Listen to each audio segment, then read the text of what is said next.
Pues hemos llegado al último capítulo del libro de Gálatas. Estamos ya en los últimos dos secciones de este buen libro y pues espero que hayan disfrutado el desarrollo del argumento de Pablo a través de todo el libro hasta ahora, tanto como yo he disfrutado en pues enseñar lo que Pablo ha dicho y pues lo que Dios ha dicho a través de su palabra. Vamos a iniciar también, como siempre, pues con una palabra de oración pidiendo que Dios nos bendiga en este tiempo. Padre Celestial, muchas gracias que una vez más podemos venirnos delante de ti para leer de tu palabra, leer de esa carta de amor que has hecho para nosotros. Y pues pedimos que puedes pues alistar nuestros corazones, alistar nuestras mentes para recibir el mensaje. Y pues, Padre, pido que me puedes utilizar como tu mensajero, como tu vocero, para decir claramente lo que dice en la Biblia. Gracias, Dios, por este tiempo. Gracias, Dios, por el libro de Gálatas. Y lo pedimos en el nombre de Jesucristo. Amén. Pues bueno, ayer estuve platicando con mi hijo acerca de sembrar papas. De hecho, ahí en nuestra casa tenemos un poco de terreno que no usamos y pues mi hijo agarró una papa, cavó un hoyo y pues ya ahí marcó donde lo plantó con una madera pintada ahí para que él supiera dónde está la papa que sembró. Y pues yo le había preguntado de la probabilidad de que pues en unos meses de que esa papa produzca fresas. Y pues me miró un poco raro como, pues, ¿eres tonto? este, una papa no produce fresas. Y pues me lo hizo saber muy claramente, pues que una papa pues no puede producir fresa, ni puede producir otras cosas. Y yo le pregunté, pues, ¿qué produce una papa entonces? Pues papa. Pues si siembras una papa, pues en poco tiempo, pues ya vas a tener una papa, o varias papas, dependiendo de cuánto sembraste. Y una papa, pues produce más papas porque es lo que hace ese planta. Si lo siembras, pues cosechas papas. Y de igual manera, un creyente que tiene fruto espiritual interno, lo que habíamos visto en capítulo 5, va a producir conforme su naturaleza. Entonces va a producir una cosecha externo de lo que trae internamente, porque así es su naturaleza.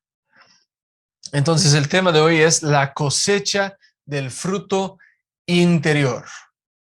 Lo interior produce algo exterior. Y pues tenemos un simple sección aquí en Gálatas 6, versículos 1 al 10. Y es básicamente el fruto exterior del creyente. Eso es lo que produce el fruto interior. Nuestro ADN es distinto de lo que era antes, entonces ya hacemos ciertas cosas. Y pues para los astutos que se conectaron la vez pasada, a lo mejor se dieron cuenta de que yo no, de hecho fue por un error mío, no incluí dos de los últimos versículos del capítulo 5, entonces los voy a incluir aquí. Entonces, una disculpa de parte mío. Brincamos versículos 25 y 26. Yo creo por el tiempo y la presión que quería acabar a tiempo, pues no los incluí la semana pasada, pero dice así. Y sí son versículos importantes. Dice, ahora que vivimos en el Espíritu, andemos en el Espíritu. No seamos vanidosos, irritándonos unos a otros y envidiándonos unos a otros. Entonces esa palabra ahí donde dice andamos en el Espíritu, de la palabra andemos es mantenernos en fila. Es el mismo término que luego utilizan en el ejército, pues hablando de soldados que están marchando en fila. A lo mejor lo han visto en desfiles, ese tipo de cosas, o si participaron en honores a la bandera cuando estaban en la escuela. de que van marchando juntos y siguen el paso los unos de los otros. Entonces, eso es cómo debemos de andar con el Espíritu Santo, pisando donde Él pisa, pues moviéndonos donde Él se mueve. Y eso de la vanidad y la irritación, la envidia, es un peligro muy grande para la iglesia, porque estas cosas van en contra del Espíritu, en contra del amor y en contra de los frutos del Espíritu que habíamos visto en la última sección. Yo lo pienso de esa manera, cuando hablamos de andar pues paso a paso con el Espíritu Santo. Si alguna vez han hecho la carrera de 3 pies, donde se amarran del tobillo de otra persona, y pues es difícil a veces, más si vas con alguien que pues, nunca lo ha hecho antes, o no conoce una buena técnica, o si no hay buena comunicación, pues si no vas en el mismo paso con la otra persona, es difícil. De hecho, yo diría, es imposible andar bien y hasta doloroso. Entonces, es mejor si vas abrazado de la persona y con buena comunicación. Tienes que pasar tiempo platicando con esa persona para que puedan platicar de pues cómo van a ir. Y para los que lo han hecho, de hecho, es hasta mejor ir platicando juntos durante la carrera para que puedan seguir juntos el paso. Y así es la vida del creyente. Tenemos que andar paso a paso con el Espíritu Santo. Bueno, eso nos trae al capítulo 6, ¿ok? Empezamos en versículo 1. Dice, hermanos, en caso de que alguien se encuentre enredado en alguna transgresión, ustedes que son espirituales, restauren al tal con espíritu de mansedumbre, considerándote a ti mismo. No sea que tú también seas tentado. Entonces, pues cuando no andamos en paso con el Espíritu, y pues sabemos que todos cometemos errores, todos metemos la pata de vez en cuando, todos hacemos cosas indebidos, pues realmente porque todavía seguimos en un cuerpo que peca, seguimos en un cuerpo que desea hacer lo que no debe o lo que no conviene. Y pues entonces aquí Pablo está diciendo a los de la iglesia en Galacia, o sea, por andar en el Espíritu no quiere decir que van a ser perfectos. O sea, es mejor que andar con la ley, van a poder andar en el poder del Espíritu Santo y es mucho mejor, pero aún así tienes tu naturaleza pecaminosa que desea hacer lo indebido. Y cuando fallas, la instrucción es que pues los demás que son espirituales en la iglesia deben de buscar restaurar a los que son débiles. Los que son fuertes espiritualmente deben de ayudar a los débiles, a apoyar a los novatos en un espíritu de restauración. Eso es decir, poner en orden, remediar o arreglar. Es la misma palabra, fíjense bien en eso, es la misma palabra que encontramos cuando los discípulos están arreglando sus redes para la pesca. Es una reparación, es pasar tiempo restaurando a esa persona para que sea útil otra vez en la iglesia. Y es la idea detrás de la disciplina en la iglesia. Yo sé que muchos de nosotros cuando escuchamos de disciplina en la iglesia, muchas veces nuestra mente va a algo muy negativo, de que pues la iglesia está ahí nada más para regañar o para expulsar o ese tipo de cosas, para dejar en vergüenza o exponer a alguien. Eso realmente no es la motivación detrás de la disciplina en la iglesia. Más bien, la idea detrás de la disciplina sería, pues si alguien sigue en pecado después de varias exhortaciones y pues después se considera que no es parte o no es un miembro de la iglesia como antes era, de que esa persona es pues invitado a estar fuera de la iglesia por un tiempo con la finalidad de que puede ser restaurado después. No es sacar de la iglesia con el fin de sacarlo nada más.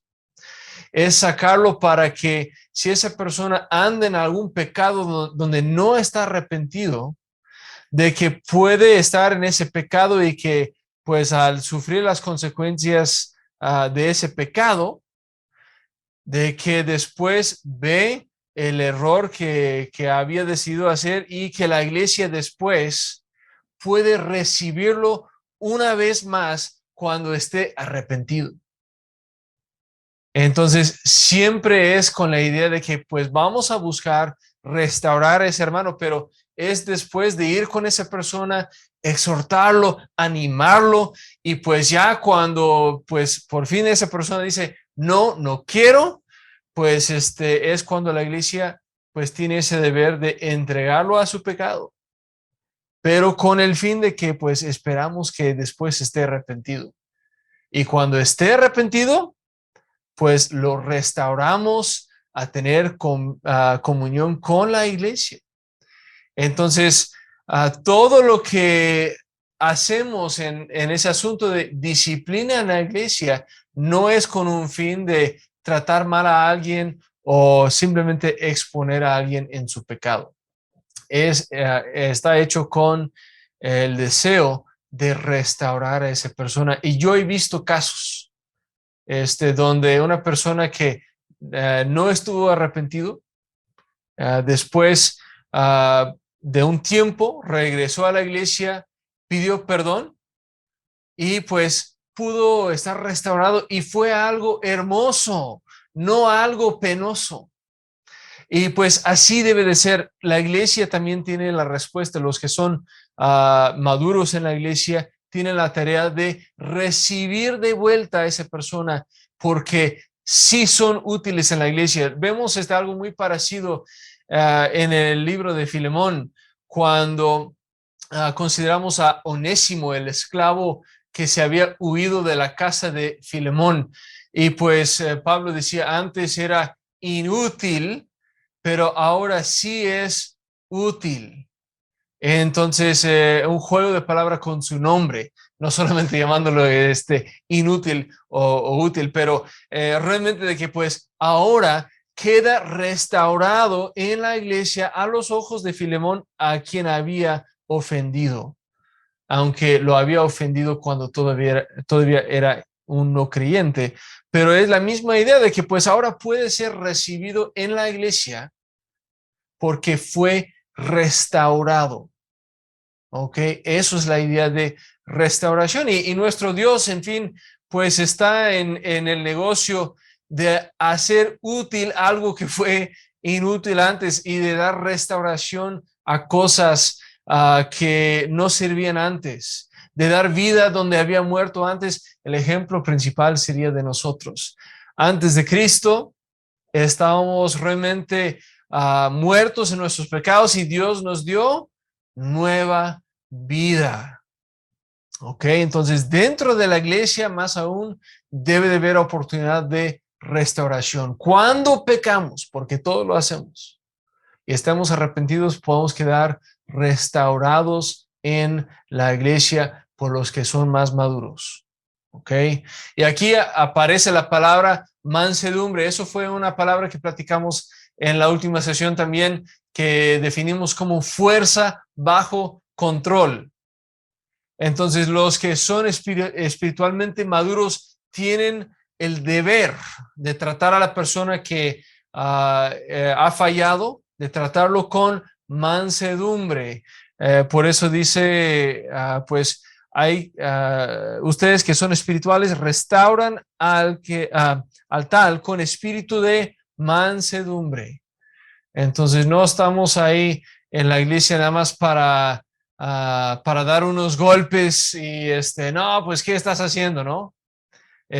Malo. Pues vamos a llamar pecado, pecado, eso sí, pero buscamos restaurar con mansedumbre, con nuestra fuerza bajo control, con la finalidad de restaurar en amor.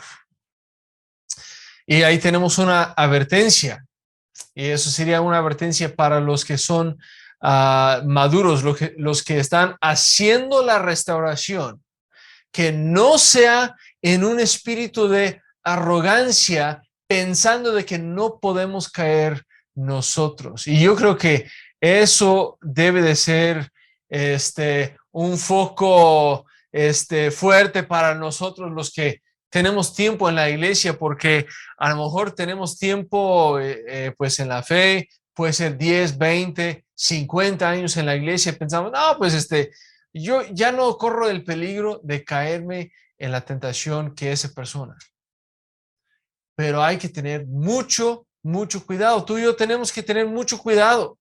El primer paso al fracaso es pensar que no podemos fallar. Pensar que la tentación ya no me aplica. Yo estoy ya más allá de la tentación. No, yo no podría caer. Yo nunca cometería adulterio. Yo nunca robaría dinero de mi empresa. Nunca abusaría de mi posición de poder o de autoridad. No, yo jamás. Mucho, mucho ojo ahí. Tengan mucho cuidado, porque el primer paso al fracaso es pensar que no puedes fallar. ¿Ok? Hay que evitar arrogancia espiritual. Porque mientras seguimos en este cuerpo, sigues y pues seguimos con nuestra naturaleza pecaminosa. Entonces, no debemos vivir como si no tuviéramos esa naturaleza. Sigue ahí.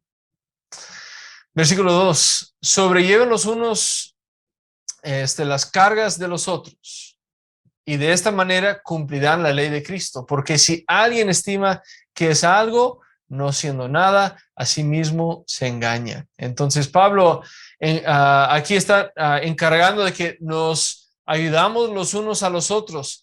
Y pues hay dos peligros aquí que podríamos sacar en particular de versículo 3.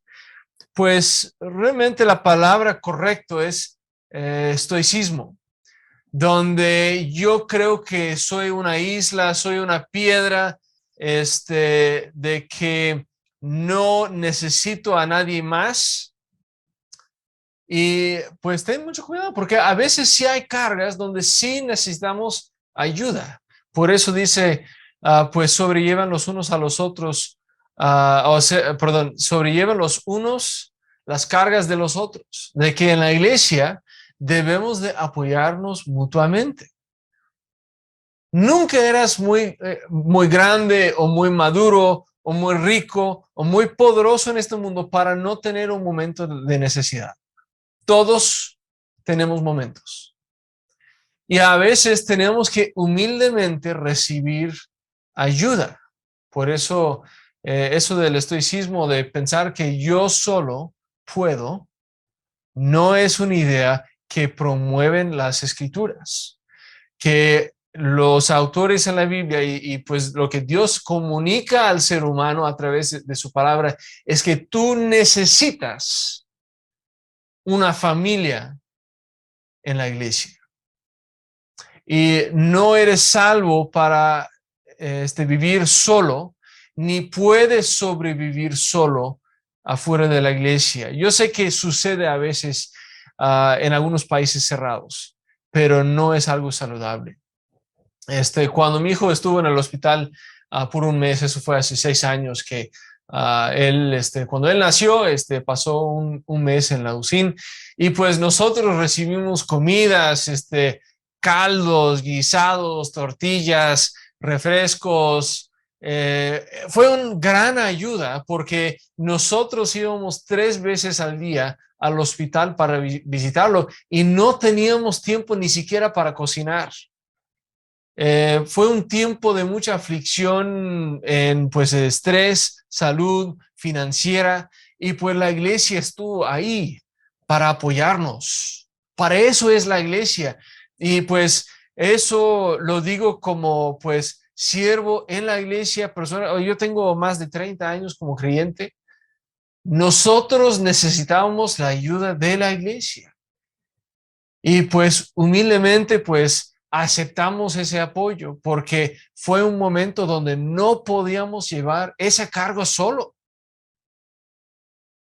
Y pues fue un tiempo cuando sentimos mucho el amor de Cristo por medio de nuestros hermanos en Cristo. Pero si dijéramos, no, estamos bien, nosotros sí podemos, también quitaría la oportunidad de que la iglesia nos pudiera ayudar. Y ese tipo de pensamiento, pues realmente que es una arrogancia, nos lleva a pensar que como nosotros nunca necesitamos ayuda de nadie, pues tampoco tenemos que ayudar a los demás. Entonces, una manera de pensar guía a otro. Y es una forma no saludable de arrogancia y de soberbio. Y mira lo que dice en versículo 4, Pablo sigue la idea. Así que examine cada uno su obra y entonces tendrá motivo de orgullo solo en sí mismo y no en otro, porque cada cual llevará su propia carga. Y eso es un balance, ¿ok? Por un lado, no hay que ser orgullosos y pues no hay que tener una perspectiva demasiado alto de ti mismo. Eso sería soberbia o arrogancia en versículo 3, sino que una perspectiva apropiada por las victorias que sí logras en el poder de Cristo. Eso sería un orgullo saludable por vivir una vida en victoria y esforzarse en su vida como creyente. ¿Ok? Eso es el balance. No hay que ser soberbios, pero sí podemos cargar a veces nuestro carga personal. Y de hecho eso está demostrado en el vocabulario entre versículo 2 y el vocabulario de versículo 5. Porque la palabra carga, si ustedes si fijan bien ahí, versículo 2 dice sobrelleven los unos las cargas de los otros. Y pues en versículo 5 dice, porque cada cual llevará su propia carga. Ahora, podría ser un poco confuso para nosotros que hablamos español porque no tenemos más que una palabra para esa idea de carga. En griego hay más que una palabra y de hecho es lo que observamos aquí en griego. Versículo 2 es la palabra bare y en versículo 5 es la palabra fortion.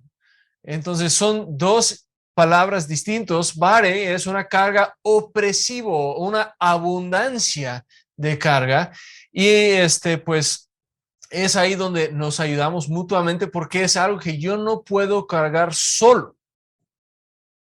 Y cuando alguien tiene una cirugía de emergencia, pues a lo mejor ayudamos con una ofrenda, una ayuda económica, o si alguien tiene hambre en la iglesia, pues puede ser que hacemos una canasta de comida, pues es una carga opresivo.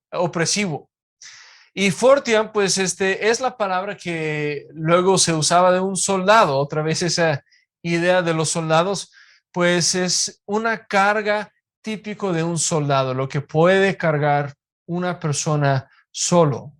Esta es la palabra que encontramos cuando Jesús dice, mi yugo es fácil y mi carga es ligera.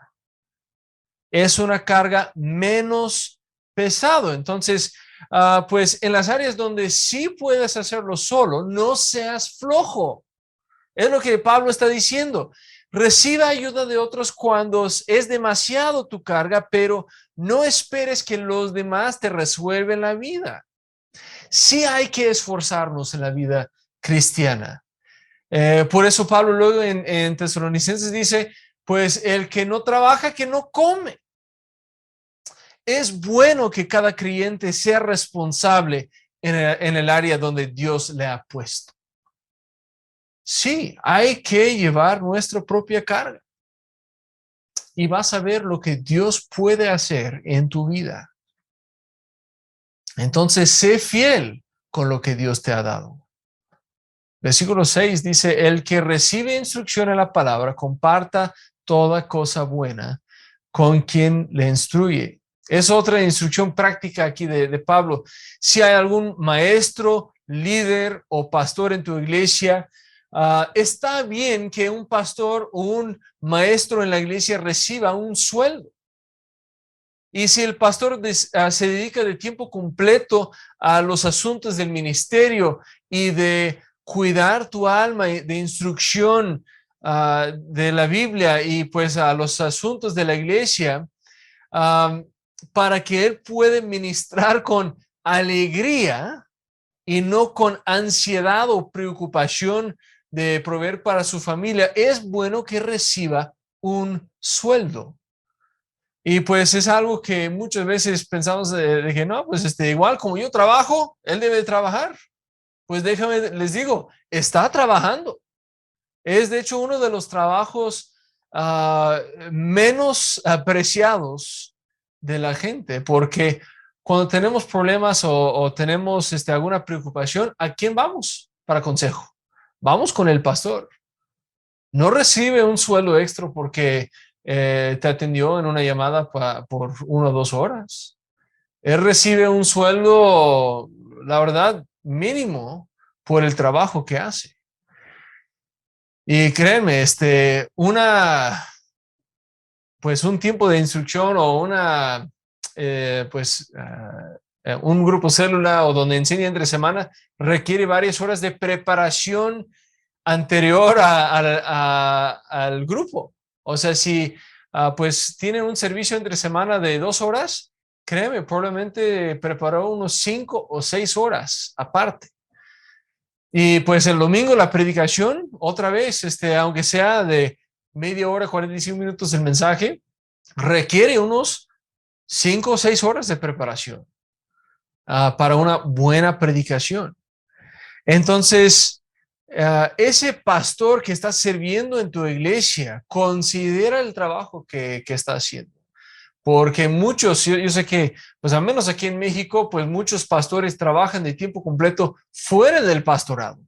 He estado trabajando con uno recientemente que está ayudando en 2 iglesias y todavía trabaja de tiempo completo entre semana. Y pues todavía es papá de familia, todavía tiene otras preocupaciones en la vida. Y pues sigue sirviendo fiel en la iglesia y pues no recibe un sueldo de parte de la iglesia. Pero mira lo que dice en 1 Corintios 9, 13 y 14. Dice, ¿no saben que los que trabajan en el santuario, está hablando del templo de los judíos, comen de las cosas del santuario? Es decir, los que sirven al altar participan del altar. Así también ordenó el Señor a los que anuncian el evangelio que vivan del evangelio. Entonces, eso es una idea que permea todas las escrituras, Antiguo Testamento y Nuevo. Los sacerdotes del Antiguo Testamento comían de las ofrendas y de ahí, de hecho, ofrendaban también, pero vivían de ese trabajo de trabajar en el templo, de las ofrendas. Y también los pastores, los ministros de hoy día, hay que proveer bien para ellos. Y tenemos que aprender a compartir económicamente con los de la fe, con los que trabajen en la iglesia. Y hay que crecer en esa área porque muchas veces ofrendamos de lo que nos sobró del camión. No vamos preparados a la iglesia para ofrendar lo que realmente debemos de ofrendar. Dios en las escrituras pide de las primicias, no pide una limosna, pide una ofrenda. Y más bien, vemos en los profetas menores, creo que es Malaquías, donde Israel no ha estado ofrendando como deben de ofrendar. Y Dios dice, me han estado robando en las ofrendas. Que no sea cierto de nosotros que nosotros robamos a Dios por dar limosna y pues una ofrenda no aceptable en lugar de una ofrenda planeada y pues de la abundancia de lo que Dios nos ha dado. Las primicias son las primeras, los primeros frutos del trabajo. Entonces, cuando te pagan tu quincena, la primera cosa que apartas de tu quincena debe de ser tu ofrenda. ¿Cuántos de nosotros lo hacemos? En práctica es más difícil, porque si a mí me pagan 10,000 pesos a la quincena o pues la cantidad que sea, si me pagan 10,000, pues lo primero que debo de hacer es apartar mi ofrenda. Esas son las primicias, pero eso requiere un cambio de forma de pensar. Y hay que crecer, hay que ver pues dónde hay que ajustarnos en ese área. Versículo 7. No se engañen, Dios no puede ser burlado. Todo lo que el hombre siembre, eso mismo cosechará. Porque el que siembra para su carne, de la carne cosechará corrupción. Pero el que siembra para el espíritu, del espíritu cosechará vida eterna. Y pues eso es el famoso principio de la siembra y la cosecha. Y es distinto del karma. O sea, tenemos muchas veces esa idea de que pues la Biblia enseña la karma y no es cierto. La karma quiere decir que pues lo que hago en esta vida va a influir cómo voy a terminar en la siguiente vida. Y pues si vivo bien esta vida, pues voy a tener una mejor vida en mi siguiente vida. La idea de que pues la karma existe para mi vida ahora, de que pues si trato a alguien bien el día de hoy, mañana se me va a regresar. Eso es un concepto lejos a las escrituras. Lo que es el principio de sembrar y cosechar básicamente va a ser de que si siembras cierta acción o pues como aquí dice pues si siembras a la carne vas a cosechar corrupción. Ahorita les voy a dar unos ejemplos prácticos, pero igual si siembro a las cosas espirituales me va a beneficiar espiritualmente y voy a cosechar la vida eterna. Entonces, Dios ve todo y da a todos justamente. No hay una fuerza universal que me devuelve según lo que he hecho. No, tenemos un juez justo que te ve y da según lo que haces. Y pues, déjenme, les doy unos ejemplos aquí. Si no disciplinas a tu hijo, ¿qué vas a cosechar? Hijos rebeldes.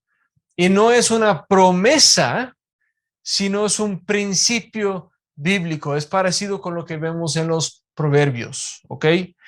Si engañas en el trabajo, vas a cosechar tu pronto despido de tu trabajo. Te van a despedir porque no es aceptable que robes en el trabajo.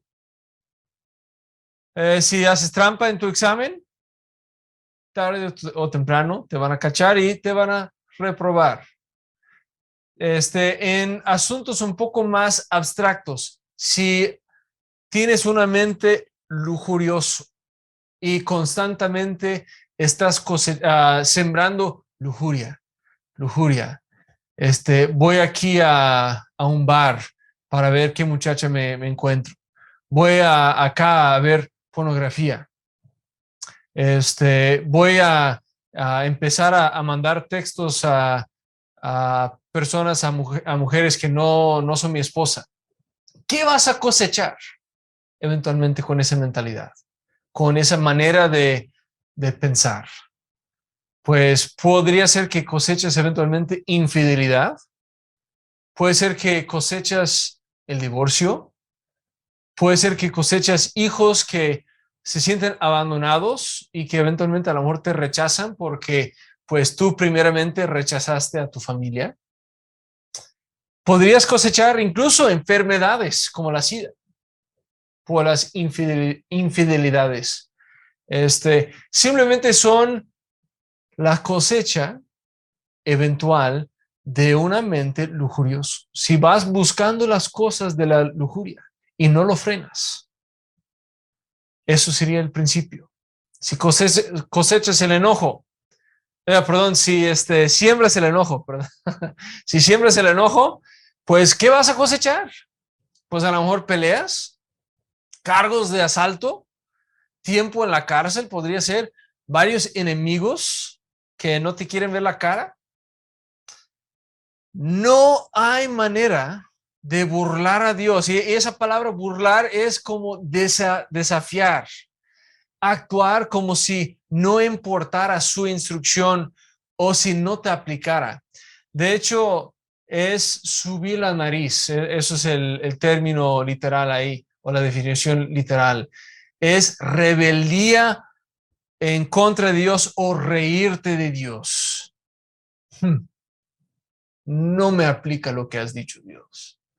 No puedes salir con lo suyo y en el reino de Dios.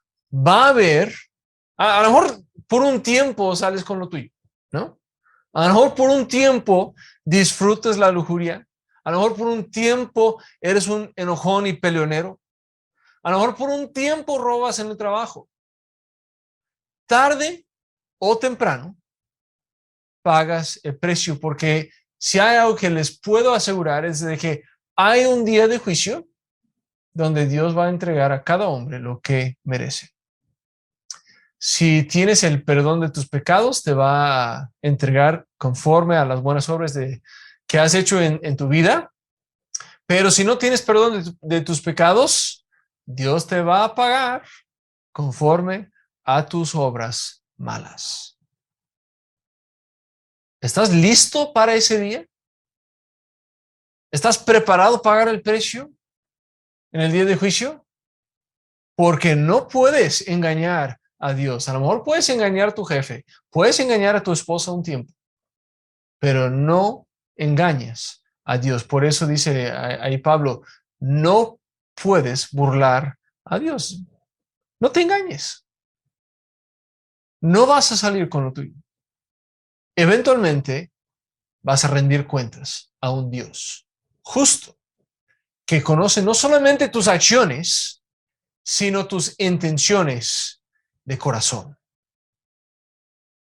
Entonces, tengan mucho, mucho cuidado. No seas engañado.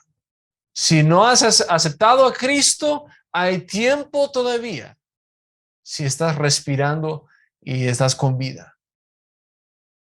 Aunque sea hoy que empiezas esa nueva vida y que entregas tu vida a Cristo, empieza hoy, no esperes más, no te engañes a pensar de que pues ya mañana o en un año, cuando estás listo.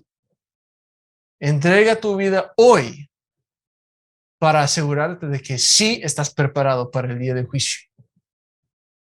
En versículo 9 y 10 dice, no nos cansemos pues de hacer el bien, porque a su tiempo cosecharemos si no desmayamos. Por lo tanto, mientras tengamos oportunidad, hagamos el bien a todos y en especial a los de la familia de la fe. Entonces, igual si siembras a la carne, vas a cosechar corrupción y cosas malas. Si siembras al espíritu y a las cosas buenas, vas a cosechar cosas buenas.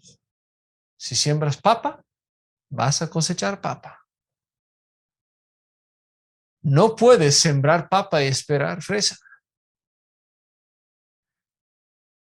Y pues les digo, si como papás a lo mejor están pensando, pues no he sido un buen papá, no he hecho mi trabajo en enseñar bien a mis hijos, hay tiempo todavía para alcanzarlos.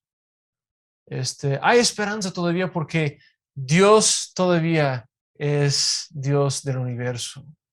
Tú puedes todavía buscar a tus hijos Y pues el principio ahí bíblico de Proverbios 22:6 instruye al niño en su camino y aun cuando sea viejo no se apartará de él. Cuando tú siembras algo bueno en tus hijos, cuando crezcan, el principio es de que pues vas a cosechar un hijo que también busca a Dios y honra a Dios. En Proverbios 6 vemos la hormiga, si trabajas y ahorras y pues en el verano pues tendrás de comer cuando viene el tiempo de escasez. No así con el flojo, o sea, solamente con la persona que trabaja duro, la persona que sí invierte tiempo ya cuando es momento de trabajar. El flojo en el tiempo de escasez no tiene de comer.